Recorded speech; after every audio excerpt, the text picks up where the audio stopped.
General Mark Milley, members of the, as President Trump calls them, unselect January 6th committee, including Liz Cheney, Adam Schiff, Benny Thompson, and many more.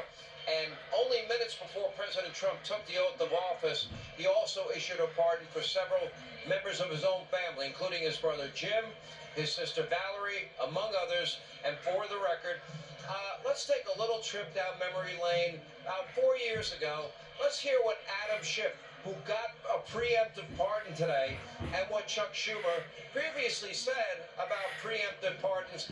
I doubt you'll see this on any other network. Take a look. Have you ever heard of somebody getting a preemptive pardon who was innocent of all crime? Who's just an innocent person? Have you ever heard of that? Just somebody getting a blanket pardon and they're an innocent person? But no, here it's an effort not only to prospectively pardon people for things they have not yet been charged with and may never be charged with, but also it's the president's own family. The president's reportedly asking his staff whether he can issue preemptive pardons for himself, his family members, Rudy Giuliani. There's a simple answer: no. No, Mr. President, that would be a gross abuse of the presidential pardon authority. A gross abuse of the presidential pardon.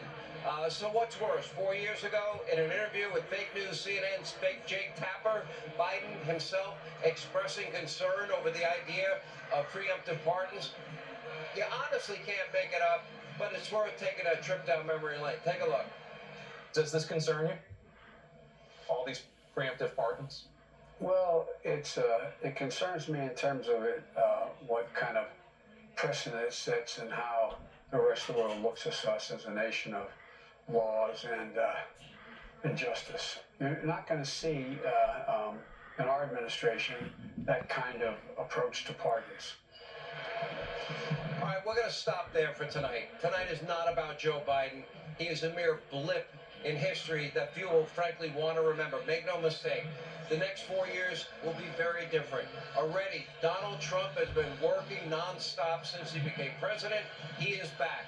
Common sense is back as well. Freedom and prosperity is on the mend. And the next chapter of American greatness, it is being right now starting tonight.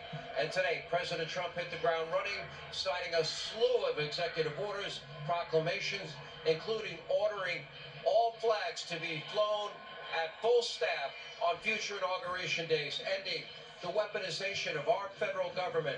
There's been no person in the history of this country that has been unfairly targeted by a Department of Justice like Donald J. Trump.